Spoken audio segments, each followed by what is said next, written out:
The outcome of Indonesia's involved power struggle rests here with the army. They dominate or run every government office and enterprise in the country. The biggest army in Southeast Asia, their major accomplishment has been to help bankrupt Indonesia. Most of the equipment is Russian, about $1 billion worth, which hasn't been paid for. Sukarno tried to find them an enemy and declared war on Malaysia. This futile confrontation consumed 70% of the national income. But now the army, under the guidance of General Suharto, is finding an enemy worth destroying, the commander-in-chief, Sukarno.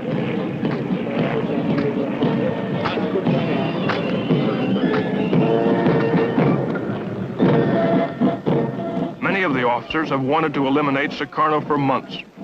General Nasution here has been among the most determined. Destruction of Sukarno has been restrained by General Suharto. A premature move might divide the army and trigger a civil war. For all his faults, Bung Karno is still supported by millions of Indonesians.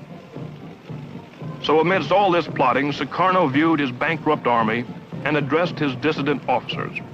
5 Oktober, saya sebagai presiden mengeluarkan dekret. On the 5th of October, I, as president, decreed that we must build an armed forces because, especially in a nation full of conflicts right now,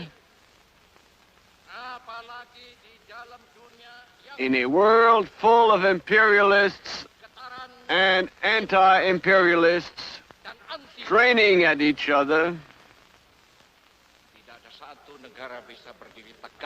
not one nation alone can stand erect without an armed forces. We must maintain a united power so that it will not split apart. Stripping his boss of absolute power was Suharto's first step toward preserving unity. 5 months after the coup, Sukarno was frightened into bestowing on General Suharto the authority to take any steps necessary to ensure the stability of the government. Suharto is the son of a Javanese farmer. He's a devout Muslim and mystical. He has a personal soothsayer, or dukan, who he consults on all matters.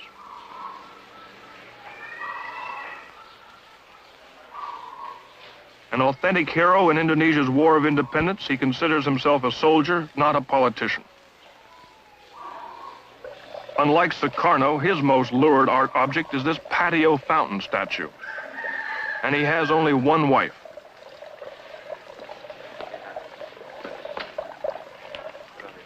He likes to work at home, a suburban split level. And for relaxation, he shoots golf or Sumatran tigers. In less than a year, Suharto and his new order have returned Indonesia to the United Nations, outlawed the Communist Party, ended the pointless war with Malaysia, negotiated credit extensions on the billions she owes the world, attracted some foreign aid, and balanced the budget, at least on paper. Suharto's accomplishments have been made while assassinations, conspiracies, plots, full-scale riots daily threaten not only General Suharto personally, but Indonesia as a whole.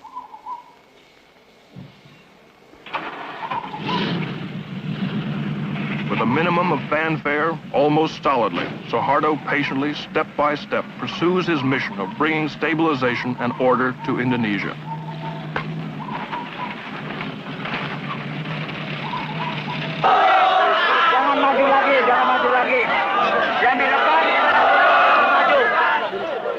The most unruly and impatient force Suharto has to contend with are the students. Under pressure of their rioting, 2 cabinets have fallen. They forced Congress to reinstate constitutional rule, abolished by Sukarno. This morning, it's Sukarno himself they want to abolish. They plan to storm his palace. Warned by the army this would not be tolerated, they went ahead anyway. Before it was over, 60 were in the hospital. Street riots notwithstanding, General Suharto's most dangerous problem is to reorganize Indonesia without starting a new revolution. In the interest of economy, he should cut government bureaucracy by 1/3 and fire half the army. He should also remove his soldiers from control of the government and let civilians take over. He has to reduce subsidies on food and transportation, and prices will shoot up.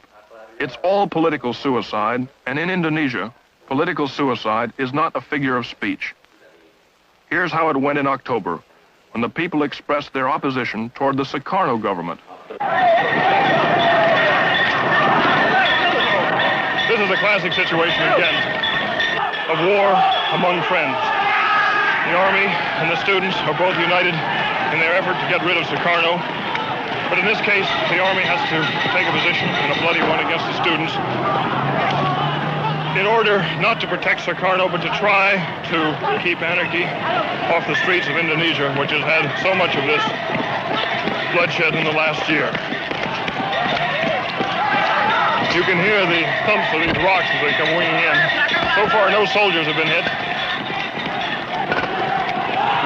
This is really an angry mob now. And students, having suffered, I would say, about 8 or 9 injured, have regrouped and are now moving back down towards the palace, banging on the telephone poles with rocks as they go.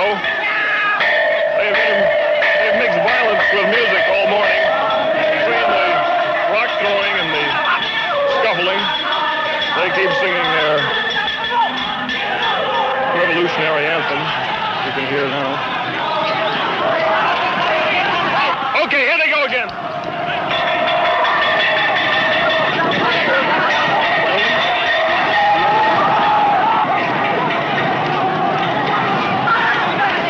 There must be about 1,000 students here now, maybe 2,000. They're being repulsed, run back up this street. Stones are popping all over. The safeties are off. All the machine guns and rifles have been loaded.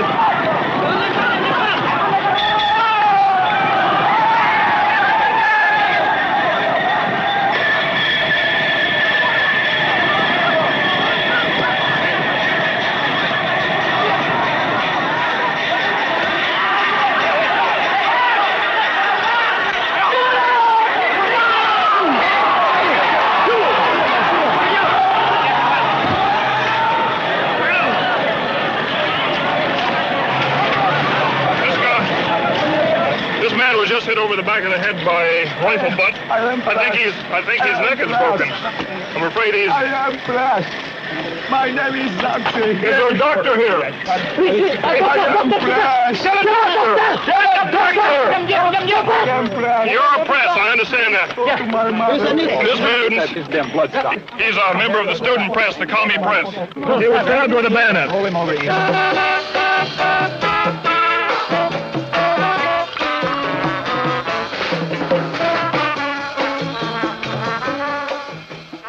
It's hard sometimes to understand why Indonesia has put up with Sukarno as long as they have. The occasion is a palace garden party, 2 days after the students were bayoneted away.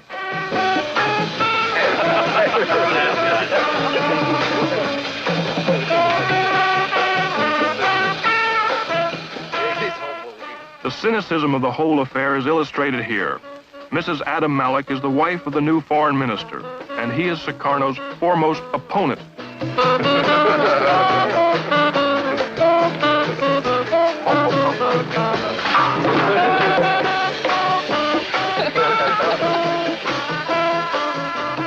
At one time or another, he's wooed, won, and rejected Russia, England, Yugoslavia, Holland, Japan, and America. The latest victim of his charm is Red China. Here he greets them. They are as uncertain about what's happened in Indonesia as they are about what's going on back home in China.